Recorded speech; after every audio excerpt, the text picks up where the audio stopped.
I have my list. Top 10 list. We have finally arrived after almost maybe a year. I'm not for sure. Close to it. We have finally arrived to the top 10 list. So, who's your top 10 wrestler? Tell us. And if you're not watching this live, leave a comment. Leave a comment down Put below. them down there.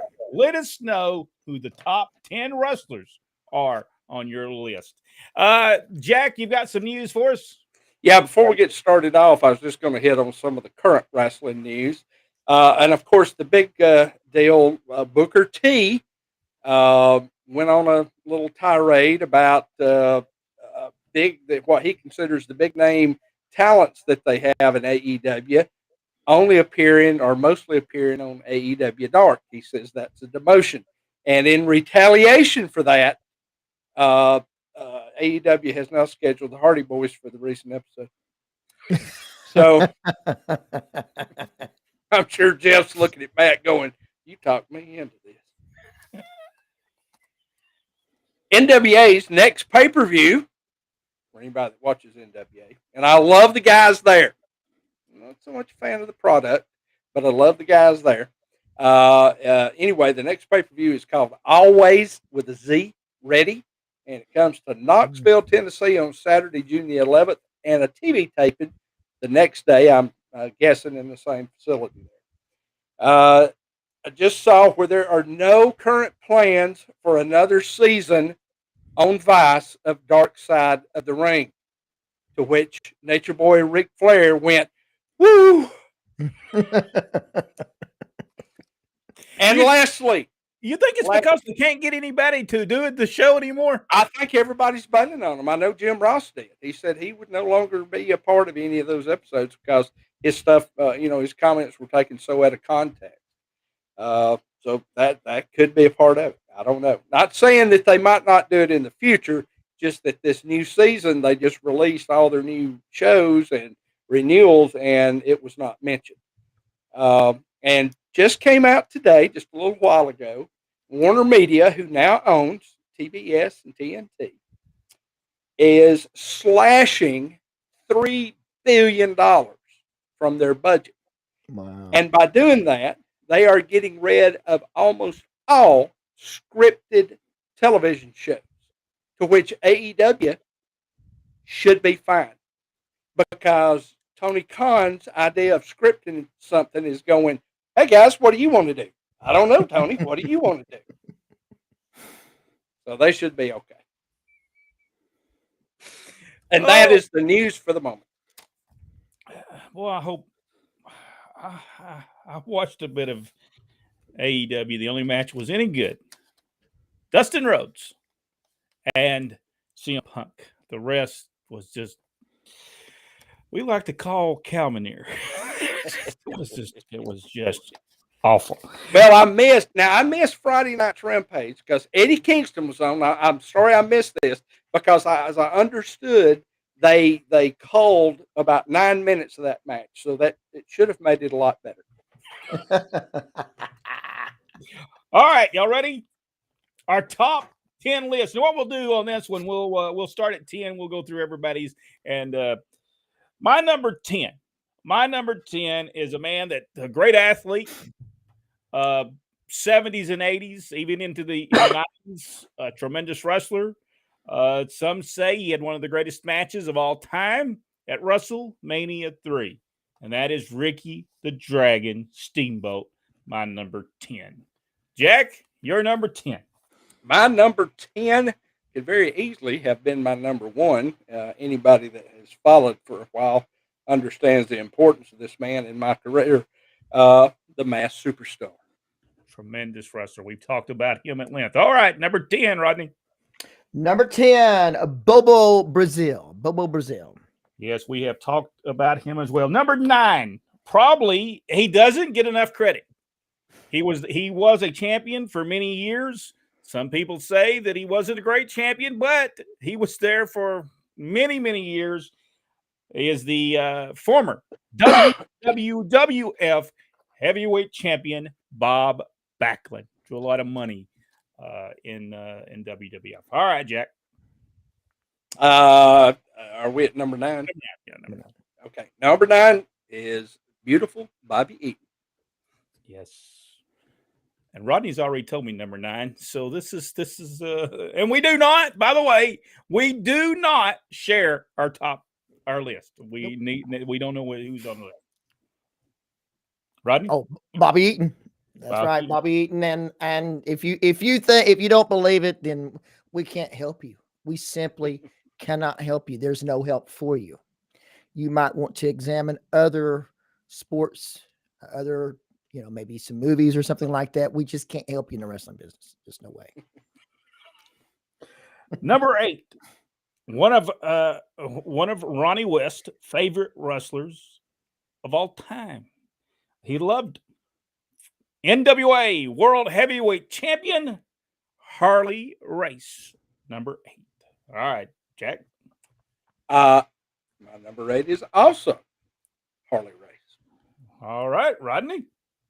My number 8 is someone that just as like Bobby Eaton, that any promoter would want to clone. They want him so bad, and no matter where he went, he was a fantastic wrestler. My number 8, and there was nothing he couldn't do, is Ricky Morton. Just outstanding wrestler. Ricky Morton and Tommy Rich were the best people for selling and making the comeback of any two wrestlers that I think have ever wrestled. They absolutely knew what they were doing. All right, number 7. Now, some people may not like this list, but I have to put him on this list because I was very entertained by him, and plus he drew a lot of money for many years for the WWF, and that is The Rock. Number 7, The Rock. All right, Jack. My number 7 is the American Dream, baby, Dusty Rhodes. Dusty Rhodes. All right, Rodney. Number 7 for me, Tully Blanchard.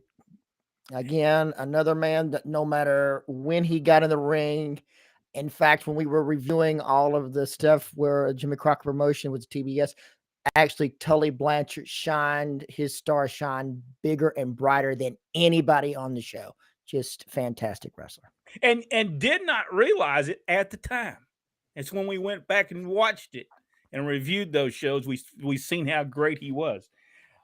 Number 6 on my list, I think probably one. I would maybe put him as one of the biggest and name stars still to this day, and that is Stone Cold Steve Austin.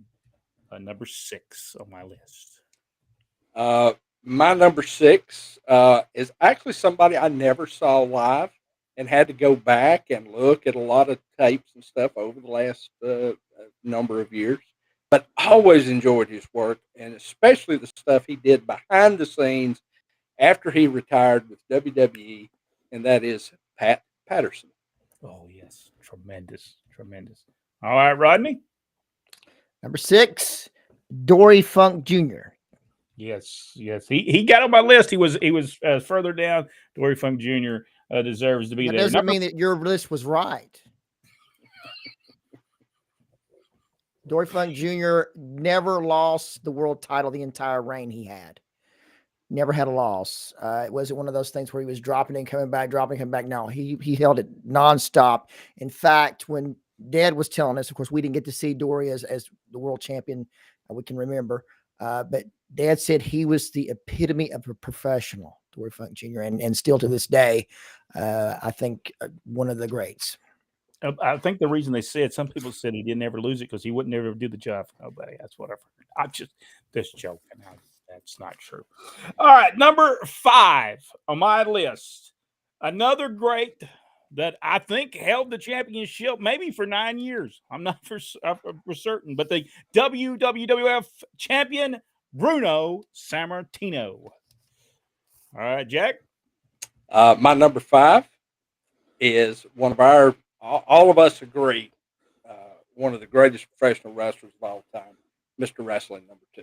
Yes. Rodney?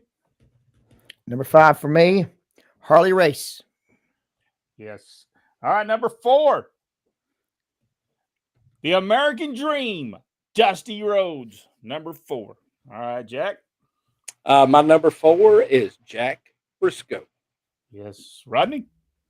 My number 4, another brother. And, no matter where he was at, he stole the show.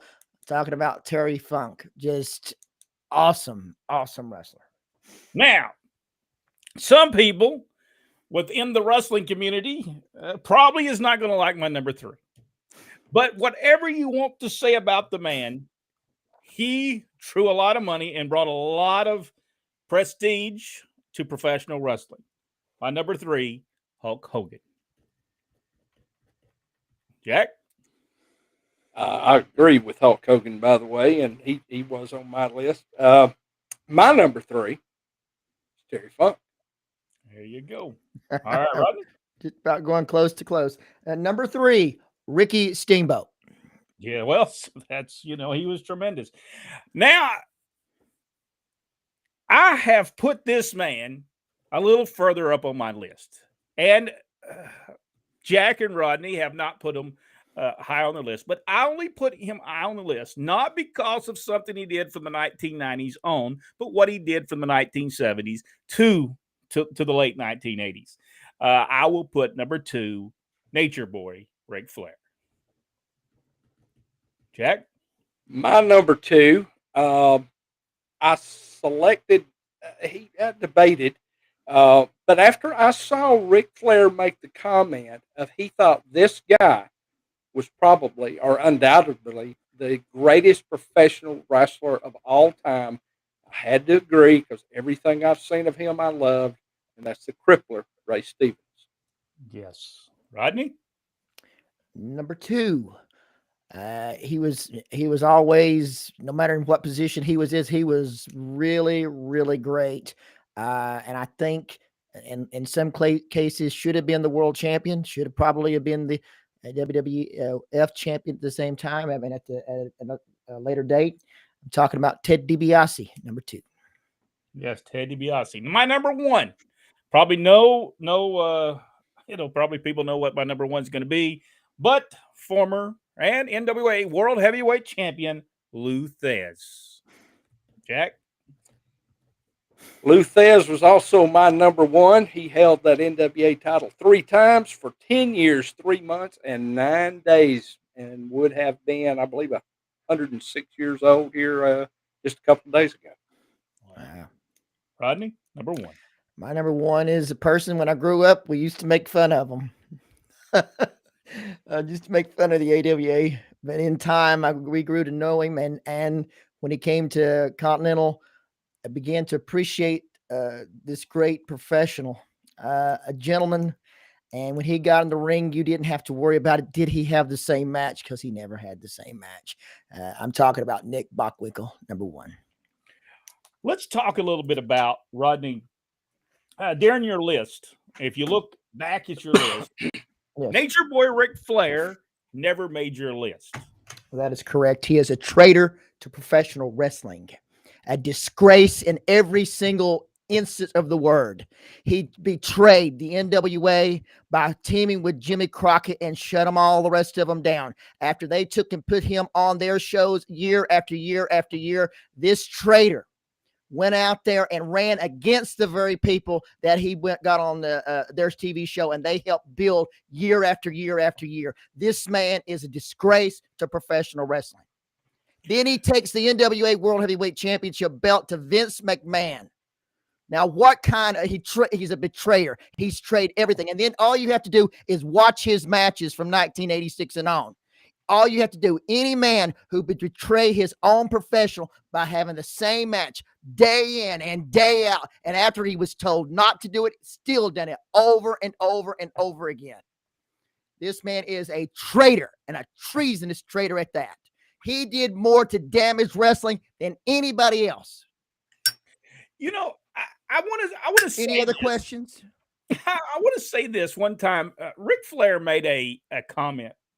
Our father in I guess it was 1990, wasn't it? Because 1989 was the last year of Continental Championship Wrestling. We left there, went to work for Harry Taylor, North American Championship Wrestling, I think it was. Was the name of it? And at some point during this time, Ted got a little got a little upset with some guys, and he may have said some nasty things to them, and it got back that Dad said something and disrespected pro wrestling. Now, remember, our father in 1962, I believe it was 1962, started at 14 years old. He had a lot of great respect for wrestling, but he was talking about just generally what was going on in the world. And in wrestling at the time in 1990. Well, Ric Flair got mad and said, well, Ronnie West will never see the day he ever works for World Championship Wrestling, which by the time was owned by Ted Turner, because he disrespected the wrestling business. And I'm thinking, this is coming from a man that does the same spot 22 times a week. But he's worried about Dad saying something bad about some guy, but he worried about that. I respect Ric Flair for what he did the 70s into the 80s. Even though he still had the same matches, he wasn't there all the time, so you didn't get to see it. But as far as his ability to do the interview, the ability to get in there and what he did do, except for the 90s when he used to call the spots, you could see him call the spots. He would roll over and tell the guy the spot, and you can see it as easy as steel. At some point, he really should have, probably from 90s on, he probably should have already retired. But I respect him for that.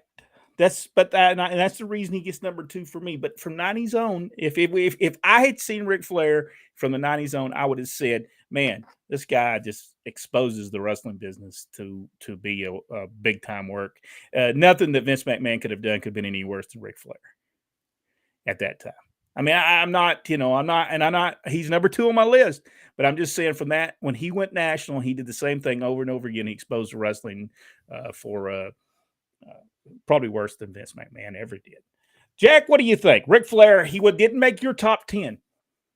No, and I really contemplated putting him on the list entirely at all. But he did have a great number of years where he deserved to be the world champion, where he got out and he hit the road and he heralded that banner for a long time.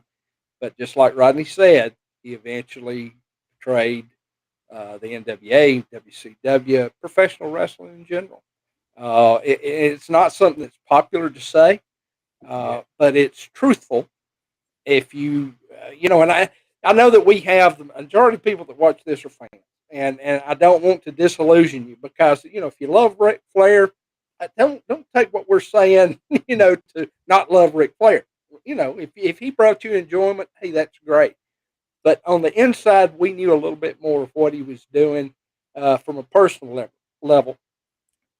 But professionally, he deserves to be recognized. But there's no way he was ever going to make a top 10 with me. I had a little different feeling about it, but I do think from the time that Turner bought it, I think that he didn't do anything good for the wrestling. I agree with that. So I did give it to him before that time, from the 70s on, that he did do very well, and I thought that he worked very hard up to that point. I think then he was just making his money, and I don't blame him. Well, and let's be honest, every member of that Four Horsemen should have been world champion at some point. Barry Windham, and I know that he did capture a version of the world championship later on, but by that time, everything he couldn't because Mr. Flair already took it. That's what I mean. You had Tully Blanchard, you had Arn Anderson. All of those guys were the caliber that if Ric Flair was not around, you'd have basically had to flip the coin to see who held it next because they were all worthy of that, but never got their chance because Rick was there. A lot of times people that got in our list, and there's other people that should have probably got in the list that understood their role, because I think it's important for a professional wrestler to understand what their role is. I think Ricky Steamboat got my top 10 because Ricky Steamboat always understood what he needed to do. If he needed to that night, oh no, wait a minute now. I don't think I need to go over on this. I think you need to beat me. I think you need to beat me. He understood that whatever was going on, the story was going to continue, and he got that and understood that. And I think that people like Charlie Fulton, tremendous wrestler, but he did what he was asked to do. Mike Jackson, to a certain extent, did what he was supposed to do in a match. And even though we don't think of him as Ric Flair or Stone Cold Steve Austin or those guys that drew a ton of money in the wrestling business, those guys were so good at what they did. Tim Horner. Just there's so many that should get recognition that don't get recognition. Yep. And that's just what's going on. All right, y'all ready to go see what the Tim Horner was on my list, by the way. Huh? Tim Horner was on my list. Yeah, that's Tim, you were on my list. Richard Hood. Good evening, everyone. David Bice. Good evening, guys. Ready for a great show. Anita is with us as well. Wendy Harkins is also with us. Michael Rollerson. It's never going to stop. It's always going to be the same. Hello, guys, and everyone from Rick Brooks. Jason Mundy is with us as well. Glenn Allen Shelton also with us. Dr. Philbo Grice with us as well. Kevin Barkwell, here's his top 10. Number 10, Ricky Steamboat. Number 9, Dick Slater. Number 8, Bob Backlund. 7, Terry Funk. 6, Mr. Wrestling. 2, 5, Jackie Fargo. 4, Buddy Rogers. 3, Luthez. 2, Harley Race. And number 1, Dusty Rhodes. And I see Ric Flair did not make the top 10 list. Good list. Good choices. Yeah, Yes. Tremendous list. Charles, I wished of course, when we was growing up, we did see Jackie a lot, Jackie Fargo, but not as much as we could have. I mean, he was a phenomenal personality, and into this day, in this area, you mention wrestling, and Jackie Fargo's name comes up. Yeah, Jackie Fargo, Tojo Yamamoto, Harry Thornton are the Nick Goulish really doesn't get mentioned as much as Harry Thornton does get mentioned. It's incredible. Charles Bellflower, Johnny Valentine. But hey, Charles, I really enjoy the photograph that you got. That I saw that the other day, and I'm thinking, now this is a great photograph of Charles Bellflower. I mean, he looks like he's going to run for office at any moment. Charles, if you think that if Johnny Valentine was not injured in that airplane crash, do you think he had been world champion? Because I think he could have been.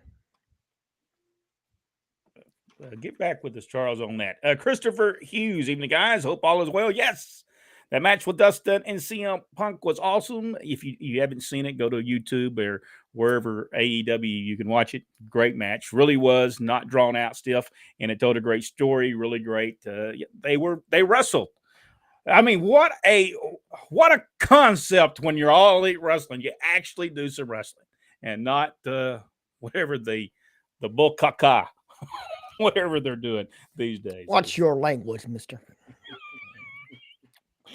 Paul, hello from your number one Canadian fan in no particular order. Luthez, Gorgeous George, The Sheik, Ric Flair, Hulk Hogan, Bruno Sammartino, Ernie Ladd, Harley Race, and my Canadians, Whipper Watson and Whipper Watson. Kaninsky. Yeah, that Whipper Watson should have been on my list. Sure as should have. Yes. He said, your respect and love for the industry shows with your comments. I actually, when I go back and I thought about this today, man, the stuff that we got to see. And I am so glad that I was able to be just a small part of the wrestling business at that time. Now, I will tell you that while we were working for WCW in 1990 till I think what it was, running 1996, 1995, man, that was some horrible times. Those years were horrible. But prior to that, tremendous. When it was a family. I just don't think that brotherhood exists in pro wrestling as it did from 89 down. What do you think, Jack? No, I was there, and it's so different now. So different. Rodney, what do you think? We saw it start changing though around 87, 88. Right. It was a change that you could see that was coming. Rodney, what do you think? I think it was the beginning of where the promoters were not working with each other anymore. And so there was no reason for any camaraderie. It was every man for himself. Let's try to get to the big places. And then with that, and it's the epitome of exactly what Ric Flair was, all about himself. He led the times perfectly because it was all about him and not about the business. Well, when you think about what happened with Jimmy Crockett and the National Wrestling Alliance, all the NWA promoters were paying 3% of all their gates directly to the National Wrestling Alliance. It was going into the National Wrestling Alliance financial area. They took that money, treasury, right? Bought the time slot for $1 million out of the NWA and the territories money that they gave them, which was pretty sad when you think about it.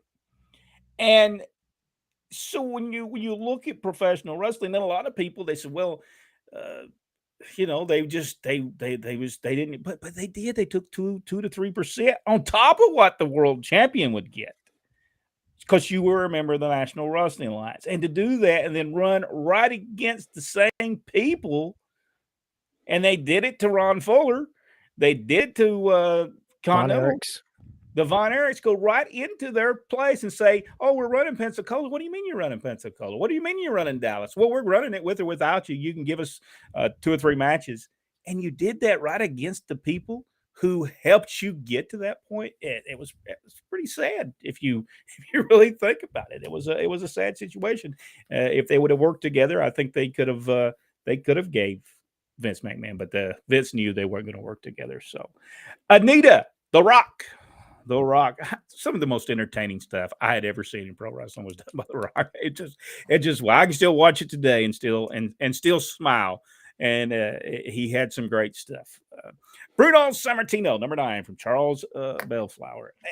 Say whatever you want to about Bruno. He understood how to get himself over. There's no doubt. Here's my comment. Okay, my top 10. This is hard. Number 10, Adrian Street. Number 9, Jack Briscoe. Adrian Street beat half the people on the top 100 list. Number 9, Jack Briscoe. Number 8, Harley Race. Number 7, Ric Flair. Number 5, Terry Funk. Number 4, Vern Gagne. Number 3, Whipper Watson. Number 2, George Hackenschmidt. And number 1, Lou Thesz. Great list. Yep. I think the only one on there is Whipper Watson that didn't make my list, and I just don't know enough about him. Yeah, we reviewed him when Brent was off on one of his vacations while we were doing the World Championship thing. Remember? And when he mentioned him, we put him right on. It just dinged in my head. I should have had him on my list, and I said, well, Rodney, you got a pen, a pencil? I do. Right here. All right, just go ahead and write down sometime in June. I'm going to be taking another one of those vacations. Well, we quote vacation. So go ahead, Jack. If you got your pen, it'll be June, sometime in June. I'll go on another cruise. You know what we needed? We need a pro wrestling inside and out cruise. All wrestling fans get together. That would be a good time right there. Mm-hmm. All get together and have a good old time and talking about wrestling. Y'all can find me at the buffet. And I will not be anywhere near the rails because I could easily go off. Whoops, he fell off the ship. Especially Ric Flair, if he's there. But you'll hear him because he'll be the one going, woo, woo, woo, all the way over there to throw you up. And then he'll probably call the spot out for you. I'm throwing you over. I have to worry about that. I wouldn't have to worry about that because you're right. He'd just call the spot, and I could be able to work my way out of that. Charles Bellflower's number 8, Buddy Rogers, the original Nature Boy. Yeah, tremendous wrestler, by the way. Let's see, number 10, Mustafa Saeed. Is that the guy from WWF? Yeah. Is that who that is? Because I'm not for sure. I've heard the name, but I'm not for sure I even know who he is. Number 9, Terry Gordy. Number 8, New Jack. Number 7, Ron Simmons. Number 6, Jack, you got in his top. Oh, wow. Hang on, another check. Oh, my gosh. He needs one with a lot of zeros on it. I'm just Number kidding. 6, Abdullah the Abdullah. Butcher. Number 5, Larry Hamilton, tremendous wrestler. Tremendous. And a great guy as well. Yeah. Mr. Wrestling 2, number 4. Number 3, Dusty Rose. Number 2, Jerry Oates. Did we miss No, the number one was Jerry. Number one was Jerry. Number 1 Oates. was Jerry Oates, wasn't it? Yeah. I got him off. And I get it. I understand that I understand that list. I mean, it was awesome. Yeah, all those people are awesome. I mean, to me, again, we have a ranking type of thing here, but to make the list, to me, I did it more as a Hall of Fame type of thing. And it doesn't disrespect, because I have tremendous respect for Bob Armstrong, and he could easily have been by number 1. But just to make the list was important, that I just felt like if you made the list, then that's the best. Yeah, we all had tribute that I can parameters make it. for the way we made our list. Like mine was pretty much a mid-'80s back, so I didn't. That's the reason that The Rock and Stone Cold wasn't on my list. If we do another one of the more current from the last 20, 25 years, Rock and Stone Cold's probably going to be my 1 and 2. Now, there's going to be a few that I don't even know because I don't watch. So we could just tell people to just tell us. I cannot watch. I try to watch it. I truly try to watch it. Then I'll watch something good, and then the next 5 things will be just horrible, horrible. Like Adam Cole and that champion, whatever. This is let me give you a secret. The best way to watch any current wrestling product is this way. Boy, it is. If it doesn't have CM Punk or Bryan Danielson in that match, just forget it. Just forget it. They are the rest of it's going to be horrible. Number 8, Ric Flair, Anita. Charles Bellflower, number 7, Terry Funk. Christopher Hughes gave us a all right. My hand's not working? Am I? All right. Rodney, see if you could hit something because it's not doing anything for me. Let me go up to Charles Bellflower here. Let's see. Let me find it. Here we go. It's what we were doing. maybe it won't let me do that one. It won't. Terry Funk. It won't let us do that. Oh, the picture. It won't let us do the picture. Sorry, we're sorry about that, Christopher. We would like to get that on. It wouldn't let us do that in there. Okay. Tri-City between them was fun. And it said Glenn Allen Shelton. I'm not for sure who it was. Michael, number 10, The Rock. Josh gives number 1 to Ric Flair. Charles Bellflower, Dusty Rhodes, number 6. Victor Nash. Here's Victor Nash, top 10.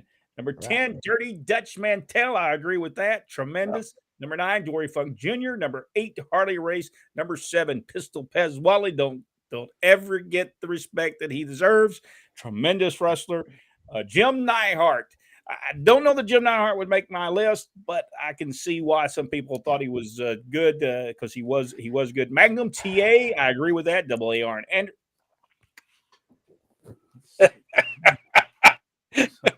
Rodney must have read ahead. Dusty Rhodes and Ric Flair. Anita says number 7, Stone Cold Steve Austin. Number 9 from Michael is Stone Cold Steve Austin. Victor Nash. Dory Funk had a 4-year title reign. Victor Nash, yes. Number 5, Charles gives Ric Flair the number 5 spot. Christopher Hughes, here he is. Number 11, he had Barry Windham. Number 10, Shawn Michaels. I don't give Shawn Michaels a tremendous wrestler, but I think his attitude just made him go down way on that list. I mean, and if you had to work with him, you would even probably not even put the list on him. He was not a good person to work with. Number 9, Ric Flair. Number 8, Dory Funk Jr. Number 7, Bret Hart. Tremendous wrestler. Number 6, Terry Funk. Ted DiBiase, number 5 from Glenn Allen Shelton. Jack Briscoe, number 4 from Charles Bellflower. Anita, Terry Funk. He makes the list of, I think it's going to be number 6 for her. Eric Crawford, Jack, I'm with you. 2 at 4 2. Glenn Allen, number 4. Terry Funk. David Bice, help support indie wrestling shows. I'm all right with that, David. I'm all right with that. But I have to say something about independent wrestlers. Why is it that every time I read something from an independent wrestler is always about what the promoter should do for them? I don't know. Maybe you should think about what you could do for them, because they're the ones putting $4,000 or $5,000, probably losing $1,000 every show. Think about them for a minute, because without them, you'd be sitting home, because you're not going to put the $4,000 in to do it. I have had to block people, and I'm just thinking, man, they act like the promoters are just making a fortune out there. Am I correct, Jack? Oh, you're very correct. It's very frustrating, and I understand a lot of wrestlers put out their know your worth, but I don't think they understand what that truly means. The majority of them, because to a promoter, what that means is how many tickets you can sell. Yeah. And if you're not guaranteeing me X number of ticket sales, then I can't promise you X number of the big dollars that you're asking. And what really gets me is that some of these guys I know go to shows that they don't make much of anything, but then turn around and ask hundreds of dollars for other promoters that actually try to do something with them. Yeah, So it's just I there's read a some- learning curve that's not being taught. That's true. And there was a promoter that said he even had wrestlers that he would try to book for 3 months in advance, and then at the last minute. And that happened to us, and it just happened to some promoter that's on Facebook. And I'm thinking, is this just a common deal now? Respect the promoter. Without promoters, you have nowhere to work. I was active for 24 years in the ring. 24 years, and in 24 years, I missed one show, and that was because I was broke down on the side of the road, and that was before cell phones. And I don't feel too awful bad because it was an Austin Idol show, but still. Hey, Jack, what did you miss my show for? That's exactly what the conversation was. I tell you, I made $2,000 in gimmicks, so it's all right. Charles Bellflower, number 3, Dory Funk Jr. Mickey Mayfield, here's his list. Number 10, Jody Hamilton, the Assassin or the Flame. That's just according to where you're at. Johnny Walker, Mr. Wrestling 2, number 9. Number 8, Tully Blanchard. Number 7, Arn Anderson. Number 6, Ole Anderson. Number 5, The Fabulous Moolah. Number 4, Ric Flair. Number 3, Bruno Sammartino. Number 2, Dusty Rhodes. And number 1 on his list, Handsome Harley Race. Rodney Malcolm. Number 10, Harley Race. Ric Flair. I'd say that's not in any particular list, so maybe it goes down the other. I'd say Arn Anderson. What do you think? It starts at 10? Would be down below. I would think so. Arn Anderson, Terry Funk, Jack Briscoe, Tully Blanchard, Ricky Steamboat, Dory Funk Jr., Mass Superstar, Johnny Valentine, Ric Flair, or Harley Race, or it could just be in any one of those lists. If you think it's a great top 10, no matter which way you flip. Yeah. No matter which way you take it. Ricky Steamboat, probably one of the best, and was a nice guy to boot on top of that. Absolutely. Glenn Allen Shelton, Glenn Lou Thez, Harley Race. Number 2, Harley Race from Charles Bellflower. Brandon Chuck Brown. Number 10, Macho Man Randy Savage. Number 9, Ricky Steamboat. Number 8, Hulk Hogan. Number 7, Randy Orton. Number 6, Dusty Rhodes. Number 5, Nikita Koloff. Number 4, Stone Cold Steve Austin. Number 3, John Cena. Number 2, Sting. And number 1, Ric Flair. I want to tell you, I have to give John Cena one thing. That man stuck in there no matter what people did to him. Now, I give him all the props in the world. I respect John Cena because the stuff that he put up with. I think he got beat by everybody, even the guy from the front row had beat him at some point. And he didn't care. He just went on with it and said, I'm being paid $10 million or whatever it was a year. I don't care. Sting, that attitude again. his attitude was horrible. And I hope that it's better today. I hope nobody has to put up with that attitude in AEW. But as a fan, he was very entertaining. Yeah. Just man, I just couldn't like him because of his attitude. He was a decent wrestler. He was a whole lot better than Ultimate Warrior. So, Michael, number 8, Ray Stevens. Anita, a good list by everyone. Michael, number 7, Lou Thesz. Number 7, Lou Thesz. Guys, I tried not to let anything they did outside the ring or how they were as a person, but it was hard in 3 cases.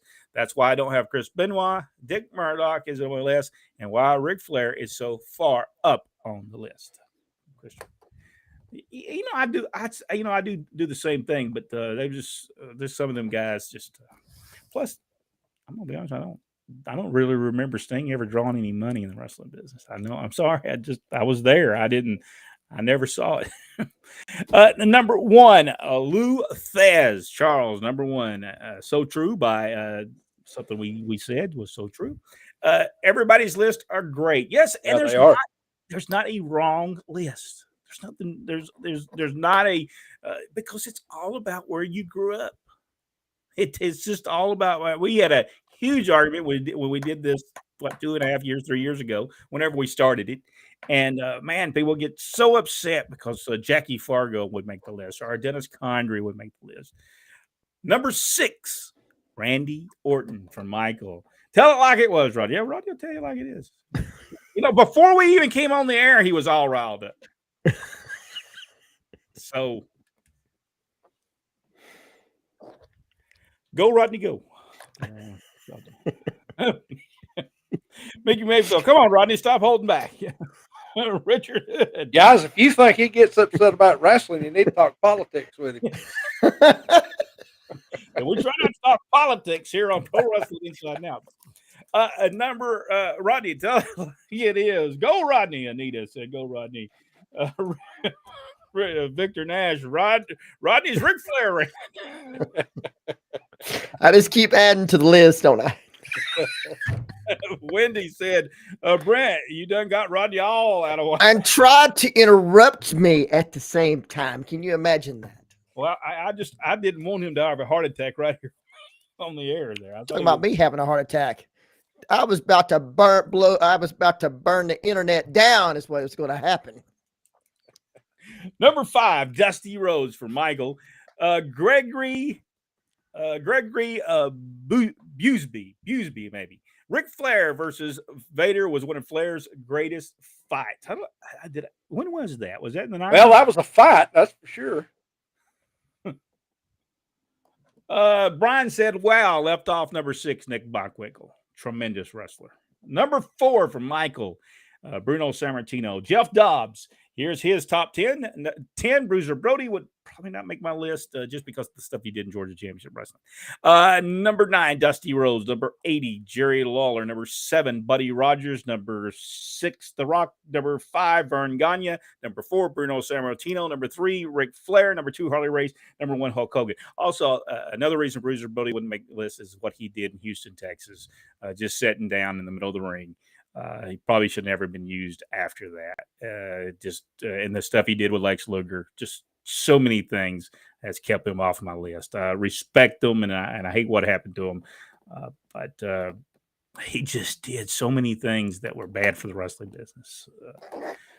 And our father said, everything I've done, almost getting stabbed and people running in the ring on me and all this kind of stuff. And you go do something like that I've took, I almost got killed several times. And it really does get the older wrestlers mad when that stuff happens, because they have fought for their lives to get back to the dressing room and then hold the doors so fans wouldn't get in on them. I don't think people understand how the wrestling business was back in those days. Wendy Argins, all 3 lists were great. Thank you so much. Number 4, Jack Briscoe. Number 4, Gregory. Jerry Lawler definitely is a great wrestler. He was another one that possibly in the 90s wasn't so good. Just did a lot of walking and talking in those days. Michael, number 3, Hulk Hogan. Yes, number 3, Hulk Hogan. Ric Flair versus Harley Race was great matches. Yeah, and they are available, I think, on the WWE Network, aren't they? Aren't they those matches on there? Yeah, Starcades are there. Who's Steve Gatorwolf? Never got a. I remember Steve Gator Wolf, and I think I'm probably the only one. I don't even know who he is. It's okay. Blasphemy. I like it. Who's causing all this? Ric Flair. For those of you who don't know that, Gregory, here we go. Gregory's got Shawn Michaels, Roddy Piper, The Undertaker, Goldberg, Brock Lesnar on his list. Christopher Hughes, number 6, Bruno Sammartino, number 5, Wrestling 2, number 3, Ricky Steamboat, number 2, Lou Thesz, number 1, Harley Race. Michael has Ricky Steamboat at number 2. All right, Dino Bravo in the early 80s from Mako. He was good. I didn't like his run in WWF, though. That's he's talking about in Montreal, and he was a different level wrestler there than a very watered down under Vince. He was. It's almost Greg Valentine was a watered down wrestler when he got to the WWF. Compared to what he did in the Carolinas, it's just Rodney. How about a top 10 for enhancement talent? We could probably do that in the next few weeks. Because there are some great guys out there. Don Bowen. Don Bowen is with us. How you doing, Don Bowen? Harley Race gets Michaels number 1. Top 25 tag teams. I think we could do that too. I think we could do top 20. Let's write this down here because I'll forget it by the time I go over this next person. I will forget what we've talked about. And then and we said top 10 enhancement wrestlers, right? Right. All right. I wrote that down so I'll remember that. Michael said some great lists, and they are great lists. No matter what list you have, there's going to be some people that the Wrestling Pro would probably make. Dick Dunn would make their top. That would have been on Dad's for sure. Yeah. Number Wild-Eyed Southern Boys and the Young Pistols would make his tag team. Tremendous tag team. Robert Gibson should be in the top 10. Yes. And you know what? More today, I would put Robert Gibson in it than I would when I was back in the day. And his brother Ricky Gibson is another one that we left off. That I left off mine. He deserved to be on there. Yeah, because go back and watch Robert Gibson. Go back and watch his matches. I think a lot of times Ricky Steamboat overshadowed. I mean, Ricky Morton overshadowed Robert because he had that over the top personality. Ricky did, but go back and watch his stuff. Robert is so good in that tag team, and I don't know that anyone else could have done that as good as Robert did because he, on top of that, Robert understood he let Ricky shine. That was the important thing. He was letting Ricky make the shine, while Robert could beat anybody in the ring most of the time. So yeah. Christopher Hughes. I know I'll be laying in bed tonight and come up with several I missed. I know that's me too, Christopher. Bret Hart, Kurt Angle were great also. Yeah, Kurt Angle was tremendous. Man, he could go out there and both were believable. I mean, that's just what you believed what they were doing. Charles Bellflower, Johnny Valentine would have been an outstanding world champion. Our father loved him. Said that the psychology he had was just tremendous. Gregory, Andre the Giant, definitely deserves to be in a top 100 list. Even if he's not in your top 10, he deserves. Today is the day for shenanigans. Shenanigans. Thank you. Here, let me get a thing. What are you drinking out of? Okay. Jar.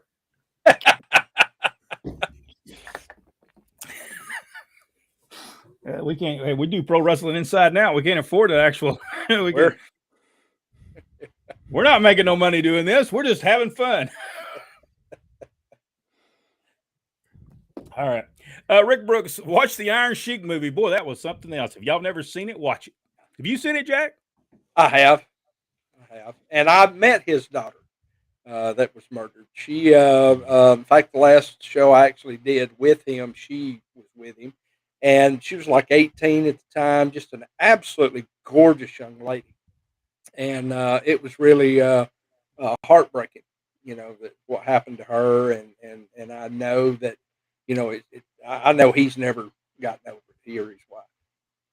We were, let's see, talking about the Sheik, the original Sheik, we were contacted by ECW Press. Is that the name of the place that does all the books? And they want us to go over and talk about the original Sheik's book. And I told them if they'll send us one, we'll be more than glad to go over the original Sheik book. So maybe in the next few weeks, we'll talk about that book. Hulk Hogan, Abdullah the Butcher makes it. Definitely The Rock. Gregory says definitely The Rock. Eric, Rodney turned into hot rod tonight. Absolutely blew up on Ric Flair. Wow, you go right. Hey, just wait when I put that as just one little piece so the people can see Ric Flair. Rodney West goes crazy on Ric Flair, and I'll be putting that just on YouTube. Look for it on YouTube, and we'll do it with some music that'll just keep on going, and we'll be looking for that on our YouTube channel. And I'm sure if Ric Flair ever hears about this, he's going to go crazy on his podcast, but nobody listens to the full podcast of his anymore, and you never know if it's going to be on or not because he keeps firing everybody. Buddy Cope would have been a great world champion. Yes, and I left a man off my list that I wanted in my top 10. Curt Hennig. Can't believe I did that. Curt Hennig. Yeah. Tremendous. He just took too many bumps. That was just too bad for him, man. I had Curt Hennig at 19. Crockett. All right, use that. Monopolized. Yeah. Thank you. Any big words you're not gonna have me do them. The NWA title book in the alliance, as you mentioned, and the people talk bad about Vince Jr. Yeah, that was the great betrayal of our lifetime. And fact of the matter, if Harley was the world champion, it would have never happened. It wouldn't have happened. Harley was a true professional, really. Yeah, it's kind of sad. Brian said he would be at the buffet with Jack. In our case, I think they'll just call it the trough. We could get together, Pro Wrestling Inside and Out cruise once a year and get together and talk wrestling. That would be pretty fun. Great time. I'm not going on the Jericho cruise because it'll all be about Jericho. That's a whole different fan base than what you folks are. Yes, that's true. Chad Marsh, here's his top 10. Number 10, are we already done his? Number 10, Bruiser Brody. Number 9, Roddy Piper. Number 8, Ricky Steamboat. Number 7, Larry Zbyszko. Number 6, Barry Windham. Number 5, Stan Hansen. Number 4, Terry Funk. Number 3, Nick Bockwinkel. Number 2, Harley Race. Number 1, Dusty Rhodes. And an honorable mention to Dick the Bruiser. Hey, we are the Crusher. We don't have our names up here, but somebody put us all as the Crusher. The Crusher. There you go. I didn't notice that until right now. Mickey Mayfield, an honorable mention to the most used wrestler, Mick Foley and Crusher Crucial.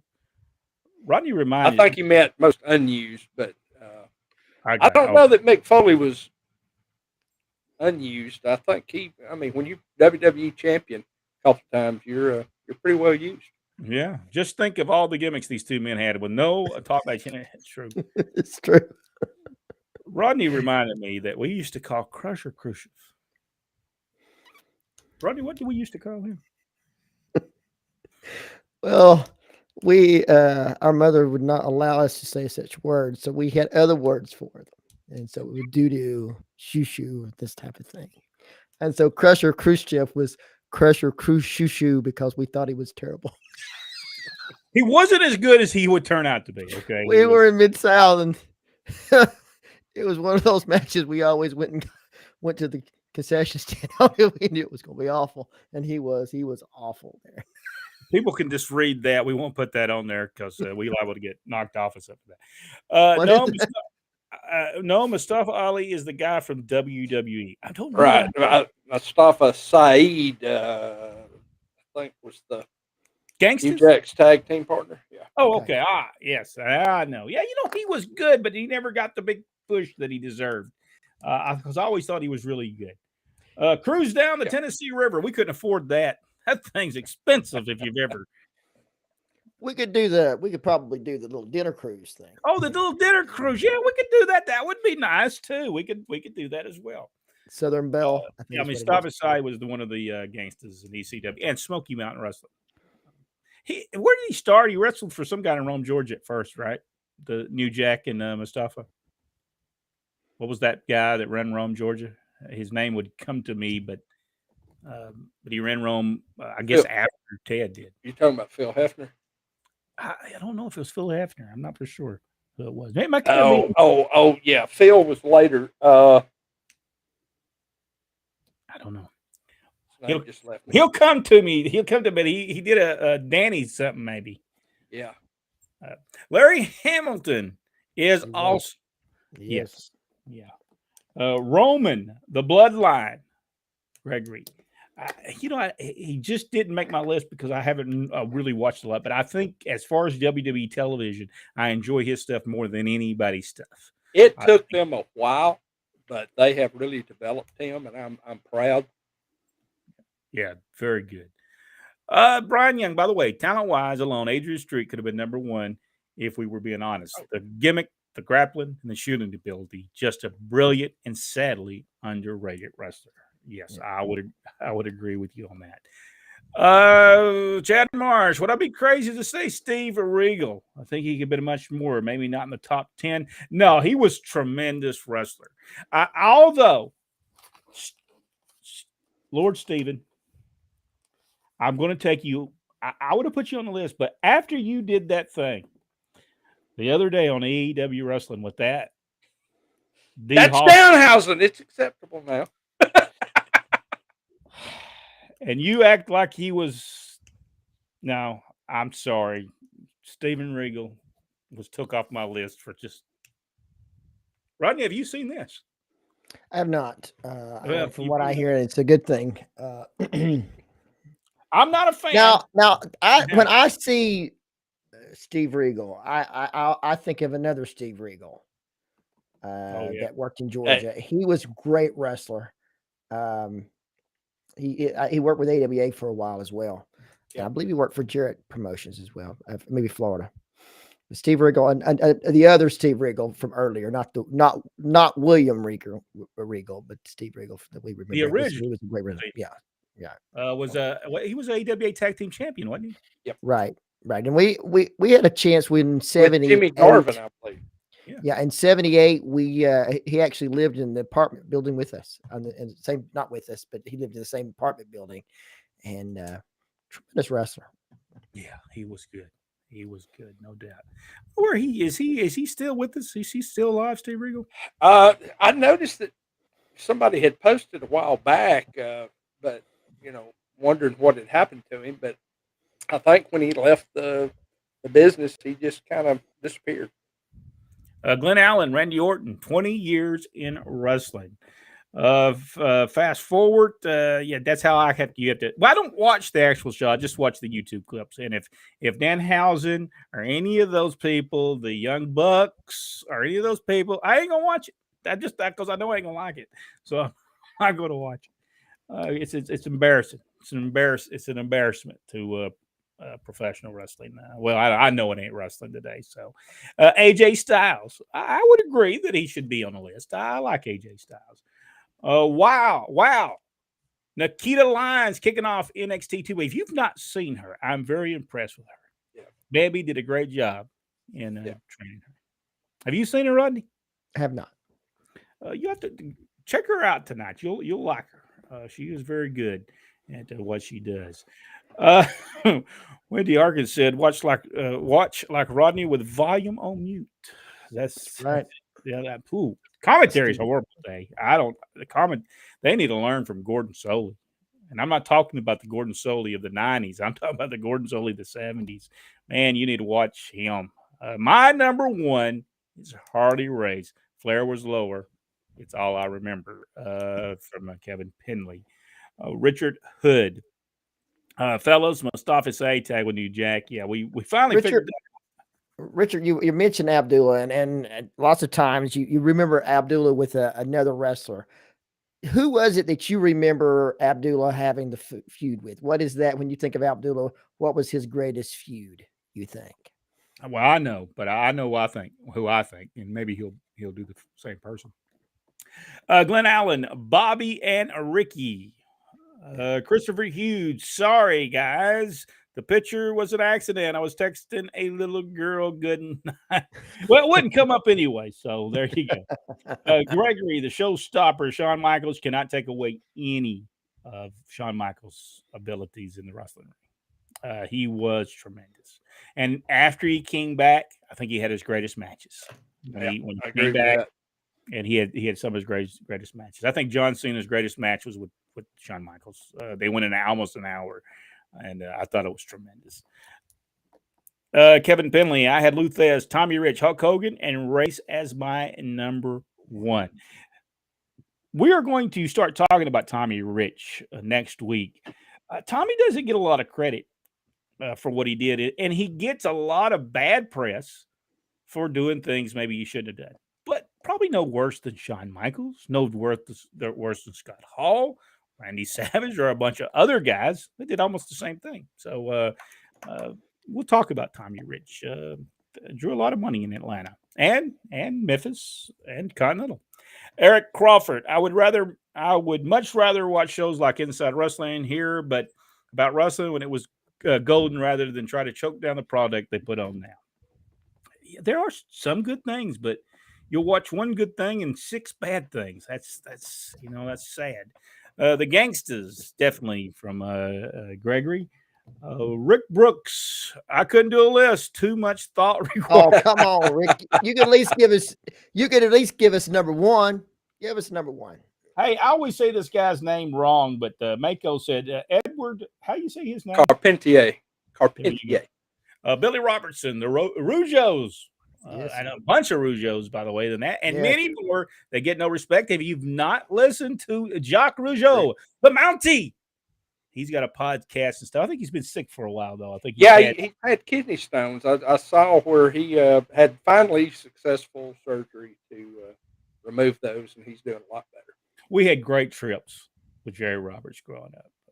Dave's name was Jerry Roberts at the time.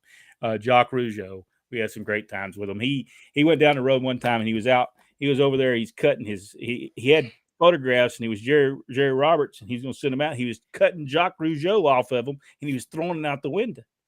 And I remember telling him, I said, what are you doing? He said, you're throwing that stuff out the window. He says, yeah, what's wrong with that? I said, because it's got your name all over it. It says Jacques Rougeau on it.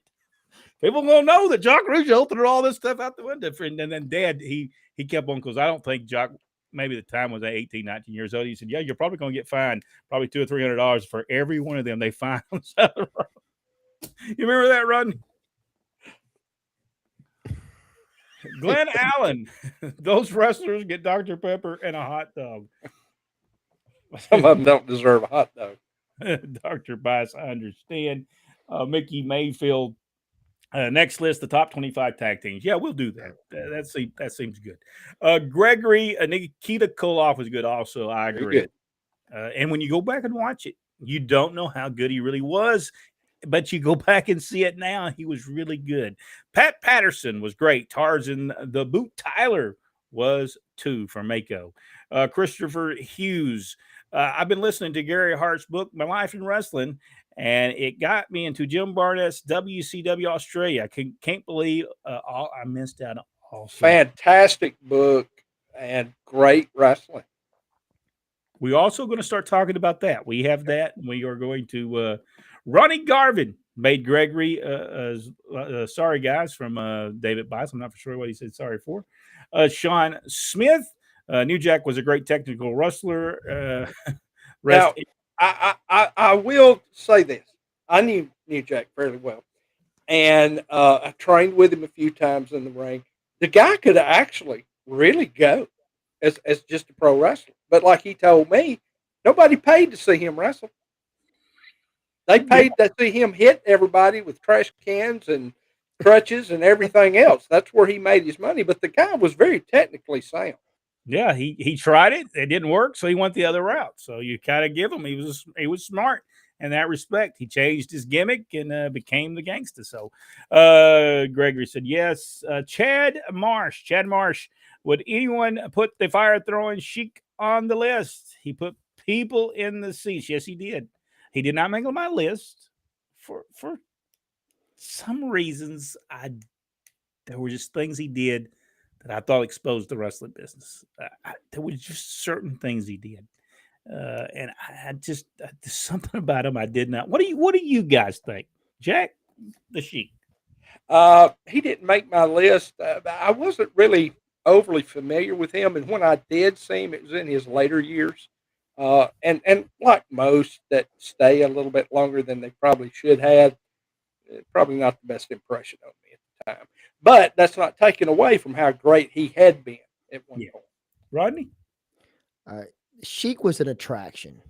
The way that he was when he was brought into the areas that we were in. Now, if you were in the Detroit area, he was a mainstay. But for us, he was more of an attraction, such as kind of like Andre. Not something that was there every week. So, like for us, it was just special attraction. Kevin Barkwell asked this question: who do you guys think Mr. Wrestling 2 had the best feud with in his Georgia Championship Wrestling days? I'm saying the Masked Superstar and Ole and Gene Anderson. Jack? Masked Superstar for me. That was the series of matches that converted me from just being involved in the business, being a ring guy, to actually becoming a wrestler. We've talked about this before. In fact, we did an episode a year or two ago about my career, and I discussed that in detail. Rodney? And I agree with you about the Superstar and Ole and Gene, but with me as Dick Slater, we saw 8 weeks or whatever, maybe even 12 weeks of sold out houses in Rome, Georgia. Those are matches nobody else would ever see again. But we saw them and they were just awesome. Awesome. No, I kind of forgot about that. I thought about the Superstar because that rivalry went on for years. I'm talking years, and it drew every single time they did it. It was just it was something that could never be repeated. Actually, let's see here. Has by far the Marquis Andre Giant probably should make top 10. Yeah, because he sold out almost everywhere he went. There wasn't always. Montgomery, Alabama was one of those towns you couldn't draw in. He was there 2 or 3 times and never did draw. But I don't think it was his fault. I think the TV just was just bad. It just had a bad time slot or something because he never drew there. But nothing else did either. So yeah, we were on some shows that didn't draw there. Yeah, so I wrestled Doug Furnace in a show that didn't draw there. Wrestling is subjective. Yes, that's true. Gregory says Lex Luger would never make my list. I'm sorry. I just was not a Lex Luger fan. Kevin Nash would never make my list. Triple H, yes. But Kevin Nash, no. And I'm not saying there wasn't attractions. And Kevin Nash, I thought was the greatest thing when he was in NWO. I thought he did a tremendous job at that. But I'm just Dutch Mantell talked about Lex Luger. I saw on a news thing today, and he said that he never could work. He said, I understand his appeal from his look. He said, but I learned early on in my career that when you're wrestling a body guy and he's more concerned about posing when you're trying to pin him, then the guy can't work.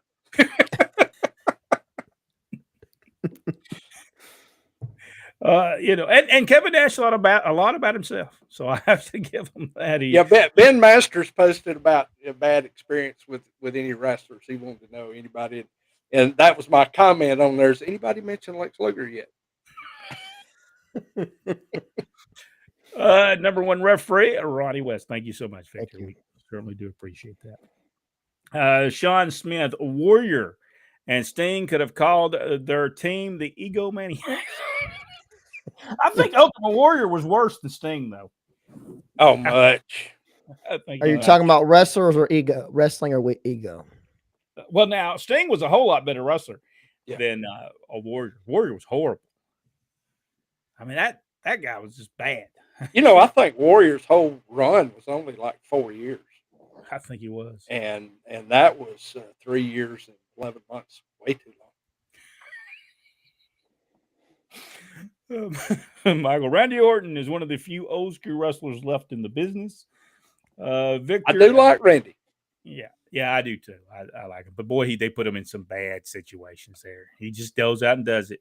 He just, he's like, well, I've got a couple more years. I'm gonna make my $2 or $3 million I can make and be done with it. Bob Backlund would have made my list, but Harley Race beat him out. I think really and truly, who could have won in that? Harley Race or Bob Backlund? Because both were Bob Backlund, not a fighter by no stretch of the imagination, I don't think, but as far as a wrestler, could probably take you down. Yeah.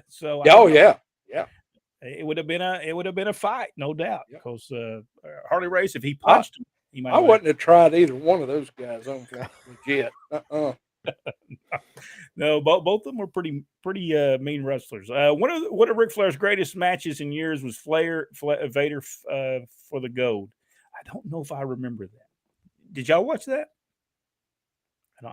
I could have watched. I just don't remember it. Brody was so memorable, Brent. That's the reason. Well, Rick could have started a garden with all the potatoes from that match. Brody was the original free agent. Yes, he did a lot of bad things as far as the wrestling business went. He truly did. I don't know why, and I don't. But he's still all these years later. We're still talking about it. Yeah. So he's still, no matter what he did bad, he still left an impression on a lot of people. Yes, he did. Charles Bellflower, my honorable mention, is a good friend of mine in the wrestling business, Ted Allen. Absolutely. Yeah. If you want to, and maybe we'll do this one of these days of the older independent talent, Outlaw, because if you were back in Outlaw days, you didn't mind being called Outlaw. But Ted would be near the top of that list, if not the top.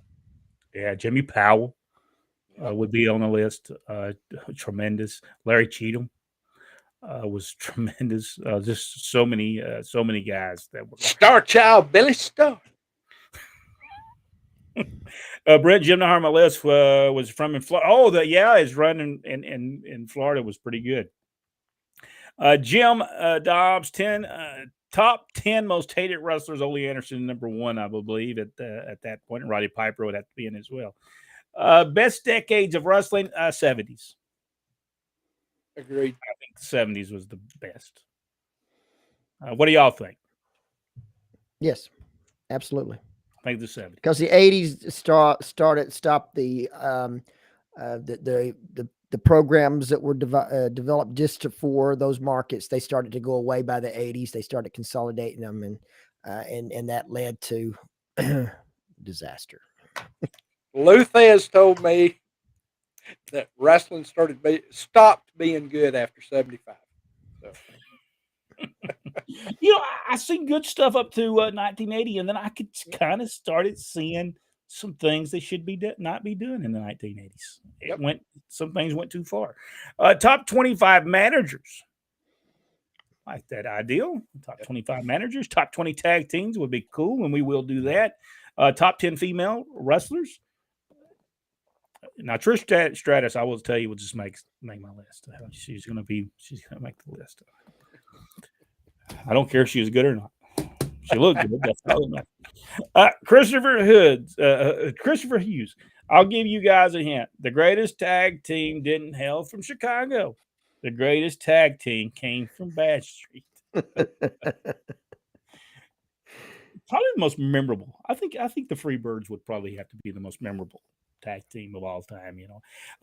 Stuart Kim, always tough to pick the best, and we always seem to go later. I should have picked this guy. Yes, Victor Nash, top 10 wrestlers of the territory days only. Yeah, would be good. My Eric Crawford, Michael going old school with a mason jar, and I wonder what brand cigar Jack's smoking. That is a Brick House Mighty Connecticut cut, just in case anybody picked up. Mako, I'm happy to have stumbled onto this channel today. Longtime wrestling fan, and now a subscription to your channel. Looks like a great start of a great friendship. Well, thank you so much, Mako. Thank you. Tell people about it. We just have a good time talking about professional wrestling that we love and grew up with, and big show. And we're just here to have fun, except for Rodney. There's a couple of people obviously he doesn't like. And now he did not get a rant on Kevin Sullivan. So Victor, you did. He'd already had his with Ric Flair. You'll have to wait till next week or something to put that Kevin Sullivan in there. Maybe Kevin Sullivan, Steve Keirn is one of the top tag teams. Maybe that. That wasn't bad though. When you go back and watch some of the stuff, they weren't bad. That's when Kevin Sullivan actually wrestled. The Big Show and Mark Henry. I don't know. Mark Henry would make my list. I'm surprised Victor didn't have Mark Lewin on his list. Wait a second, he did. Rick is on the sauce again. I've heard. Oh my goodness, he ain't gonna try to wrestle again, is he? He was training with oh gosh, what's that guy's name? He just signed with AEW. He was in Ring of Honor. He was their champion for several years. He did the great Ric Flair impersonation in TNA years ago. Oh yes. Man, his it's just y'all help me out there, but Jay Lethal, yes. But he posted a video of Jay giving him bumps in the ring, power slams, all kinds of stuff. I don't want to. And y'all just need to go find that and then look at Charlotte Flair's response to that. Rodney went Jim Cornette on Ric Flair. Did I use a lot of profanity? I don't think, no, I don't think you used profanity. Let's be honest now. If Jim did not cuss, his whole podcast would only last about 5 minutes. Mako, it's a cool show. I watch it every Tuesday. Thank you so much, Eric. We certainly do appreciate it. Gregory said Mick Foley was a great wrestler. Yeah, and a good guy. Mm-hmm. He was another one of the great guys pro wrestling. Just a super guy. I like Sherry Martel, David Mullins. Yes, Yeah. she was a nice lady as well. Very nice person. No matter how big she got in professional wrestling and the WWF, she still was very nice when you talked to her. She was always good to us. Dr. Death, I guess he's talking about Steve Williams. Was good. I liked Steve. Steve was a nice guy. Now, you're talking about that or the Dr. Death Masked Man? Which one is he talking about? Who was the Dr. Death? Was that Sergeant Slaughter? No, he was Mr. X. What? Yeah. Top 50. I can't even say 50. Here, let me get me. Top 50 women wrestlers. I don't know. Y'all think y'all could get top 50 wrestlers? Y'all think? We could probably do top 50, but we found out the top 100 takes way too long, so we might ought to stick to top 25 from now on. The Doug Boats at Stone Mountain. Would probably be what we could. That's probably expensive too. RVD was good. Rob Van Dam. He was very unique. Rob Van Dam was a unique wrestler and did things no one else did. Yep. That's what I liked about him. Yep. I think we met him when he was Robbie V. Robbie V. I think he was working for World Championship Wrestling as Robbie V. He was a nice guy. But we thought he got pushed then. We thought he was that good. He just had that ability.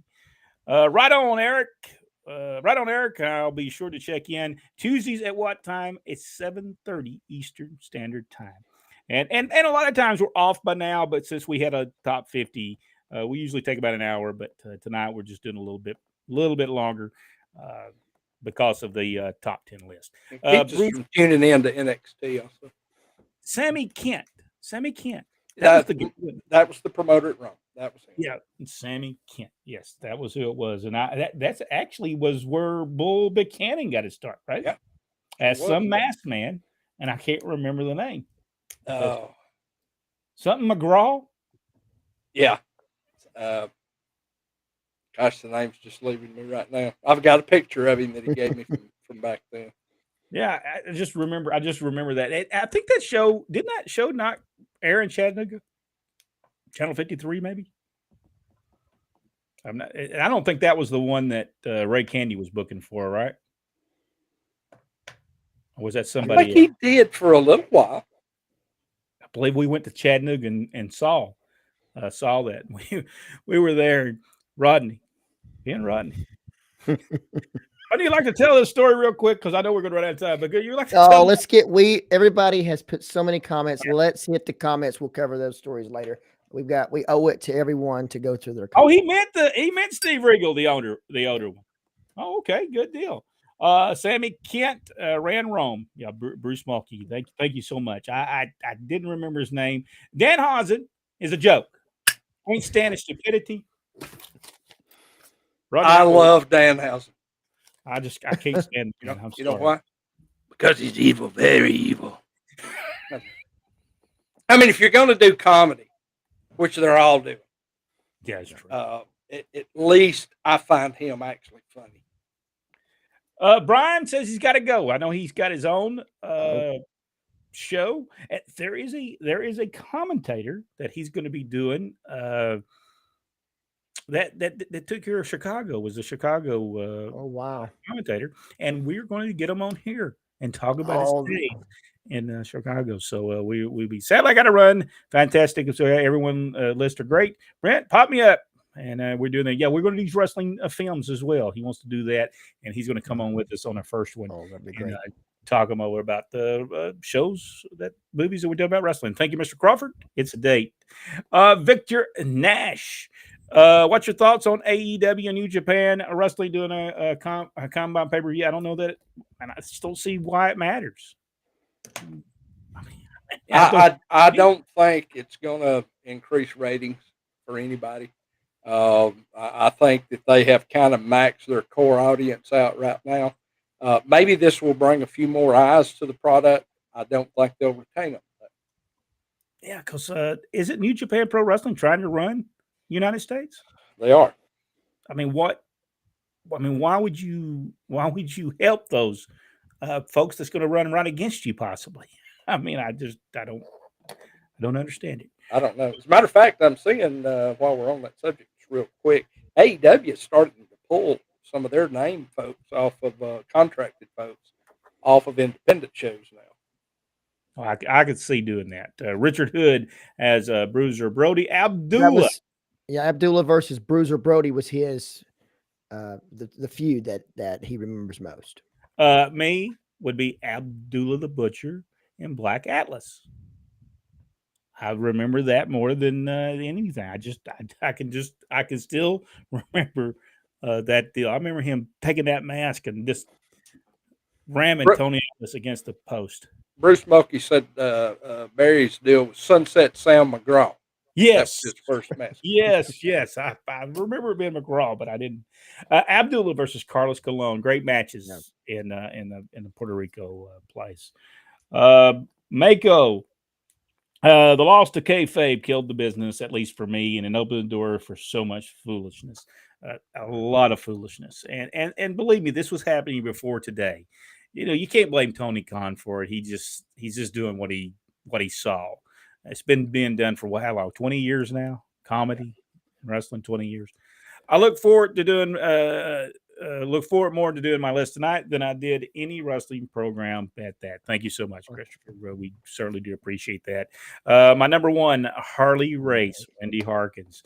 I want to tell everyone we had the most people on Facebook. We had the most people that ever watched our show this last week. And thank you so much for sharing it and letting people know about it. We had the most that's ever watched the show. We appreciate that. Rujo, the fathers, kids were good, but Johnny and Jock were so great. Yes. And there are videos of them out there wrestling that you could go see. Rick Brooks, I grew up watching the Sheik's Territory. Glenn Allen Shelton, fell in love with wrestling with Sheik in 1969, and a fan ever since. Christopher Hughes, Sheik was like Andre Abdullah Brody, but the way he hurt the wrestling by being on top for so long and not put anyone over, I'm sorry, I didn't consider him a legend even. Let's see. Kevin Penley, would you call Burrhead Jones an enhancement talent, although he wrestled main events for Billy Golden? Yes. And again, he knew what he was doing. I like Burrhead. Yeah, he did some great stuff in the Carolinas too. Yes. I never really saw him. I've got to watch it. He used to carry a purse. And I wanted to see that. I never have seen it though. Talking about Lex Luger, you have to mention Rick Rude as well. Rick Rude was always nice to me. He never disrespected. He was always nice, and I thought he was great. When they brought him to WWF, I thought he did such a great job while he was there. And to think about how awful he was when he first started. Yeah, Remember the Mid South? I mean, he was awful. Mid South, man, he improved. Texas. I just didn't see a lot of hope for him, but boy, by the time he hit WWS, he was getting there. It Yeah. started. I think he started coming into his own when he went to Florida. Now, didn't he wrestle with Manny Fernandez for a while? Wasn't they a tag? Yeah, they were a tag team. In fact, they were, I think, the tag team champions when he just abruptly left and went to WWE. And then Rude came back. They came back to World Class, if you remember, after the split. NWA left, and then Rick Rude was the World Class champion. Yeah, with and he was good there. He was good there with. He really kicked in once. I think it was the Florida run really brought him out. I always liked it when he came to Chattanooga and he said, "I want to tell all you Chattanooga turds, Tennessee turds." I think what he called them. I like to tell all you Tennessee turds. I'm thinking, man, he knew what he was doing. Man, he knew it. And Bobby Heenan helped him a lot as well. I like Bobby Orton. Is he talking about the original Bob Orton or the Bob Orton of today? Because there is a Bob Orton Jr., Bob Orton, Bob Orton Jr., and now Randy. I love you guys. Thank you so much. We appreciate that. We certainly do appreciate it. Christopher Hughes, I wouldn't try Backlund or a race. I wouldn't. I would be like trying to leg dive Kurt Angle. I wouldn't try that. There's Bishop. He's not been with us for a while. Hey. I still say that Flair versus Race and Flair versus Rosa Classic matches in my book. Yes, I agree. Yeah, that was during the time frame when Flair was still putting his best effort out there. Yes, I agree.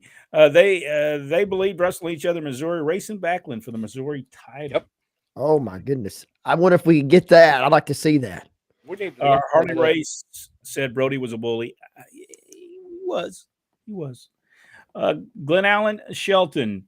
There were world title matches, were draws. That was probably the only drawback of a champion then. He never won a match. He always had a time limit draw, a DQ, or something in these territories. All 70s, 80s to 88. I think I would agree to that. I think 88, something just happened. Dean Malenko.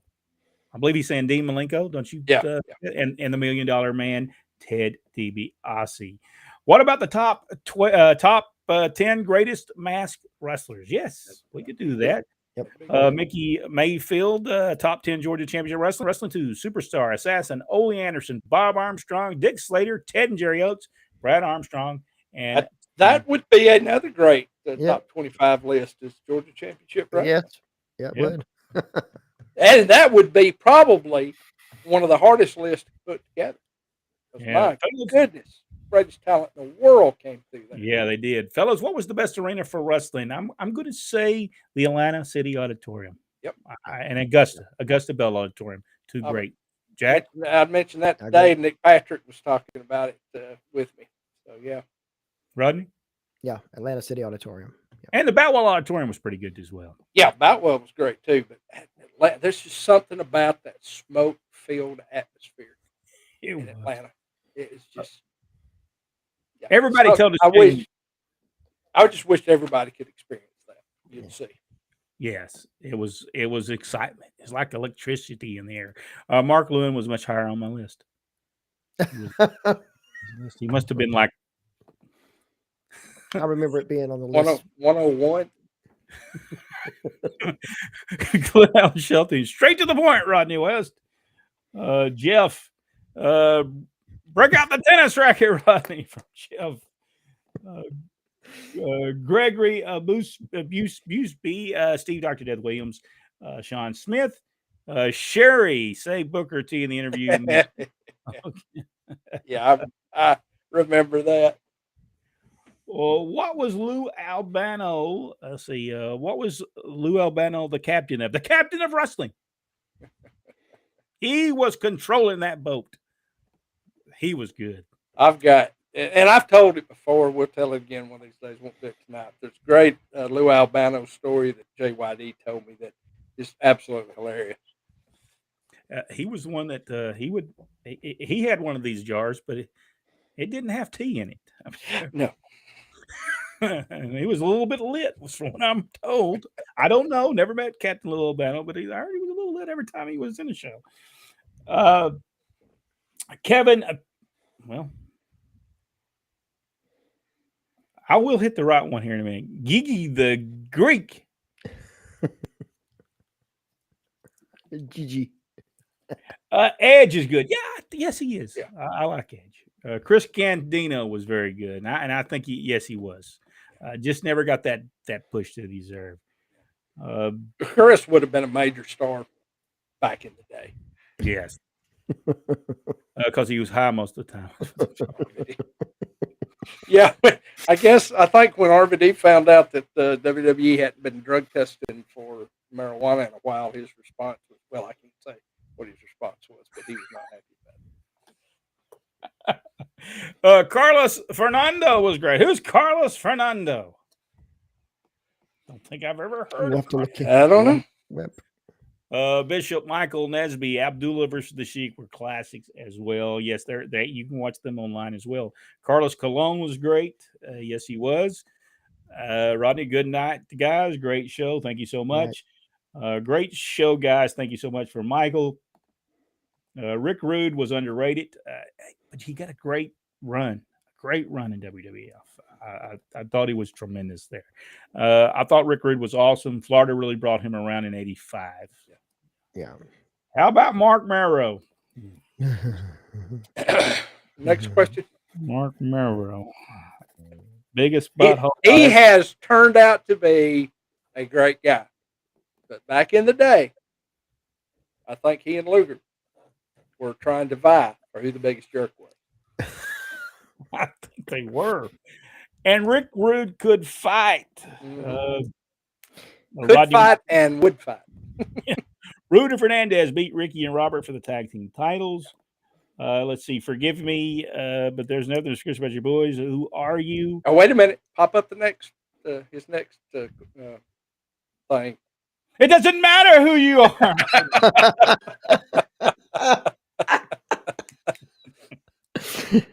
Rick Rude was fun to watch, especially when he arm wrestled Billy Jack and flipping the table on him and calling Billy Jerk. Yes, he was so good. He was a natural at getting that heat. I just thought he was tremendous. Madison Square Garden, Gregory. Oh boy, tremendous. Talking about great arenas. I always heard that. Of course, I've never experienced that.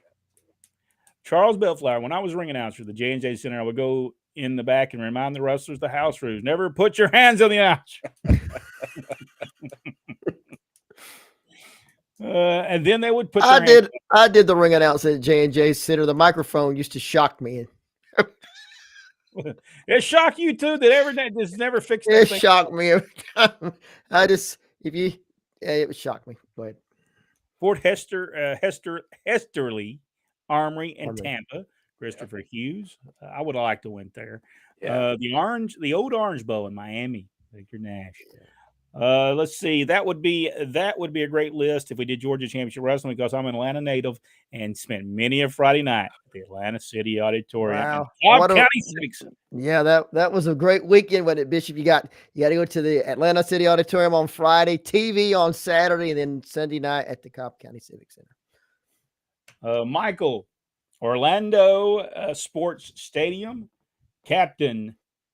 Let's see, Captain Chaos, baby. That's Gorilla Monsoon was great from Gregory. RVD was a high flyer from Sean Smith.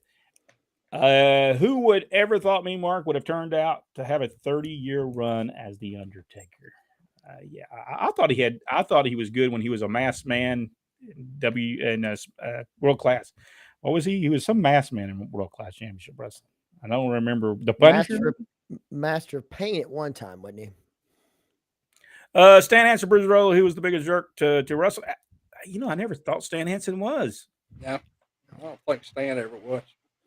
I mean, you wouldn't. Now he'd knock your head off, but that's just because he couldn't see. That's right. And Mako says, seriously, though, who are you? It doesn't matter. We're We are. we're still trying to figure that out after all these years. Sid Justice was okay. Yes, he was all right. But, man, And of course, Christopher was talking about the Orlando Sports Stadium is actually the Eddie Graham Sports Arena. all right, we have went way over our time allotted, but thank you so much. We certainly do appreciate everyone for being a part of Pro Wrestling Inside and Out. Richard Hood, the Atlanta City Auditorium was made for pro wrestling. I agree with. Yeah. I agree. It was a tremendous. Eddie Guerrero was beyond his years from Gregory Busby. Great show, guys. Texas Red. Yes, that was his name when he was in World Class Championship Wrestling. I couldn't remember it, but great show. And everybody buy the merchandise, and that's at prowrestlingtees.com/pro wrestling inside now. Jack, any final comments before we leave? I just appreciate all you guys coming in and hanging with us and teaching us things here and there, and just having a good time. Talking pro wrestling. We certainly do appreciate it. If you've not subscribed to our YouTube channel, get over there and subscribe to it. You'll enjoy it. Rodney, final comments? Tommy Ledford is calling. Well, maybe you heard your comments about Ric Flair. Hey, y'all go to our Facebook page. We don't hardly ever say this enough. Go to our Facebook page and share this with your friends and help us grow even bigger. You know, we've got a tremendous following, but we'd like to double that tomorrow, and we can do that with y'all's help. Yeah. Do that. And next week we will be talking in depth, since Victor Nash would like me to talk about in depth Kevin Sullivan. And we go back to this book for Oh, now. Listen, we're not going to talk about.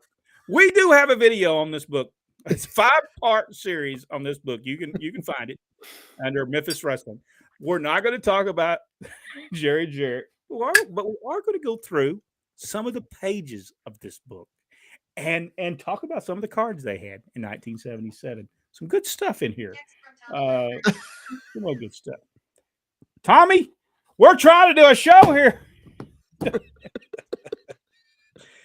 I'll be right with you in just a second. Thank y'all so much.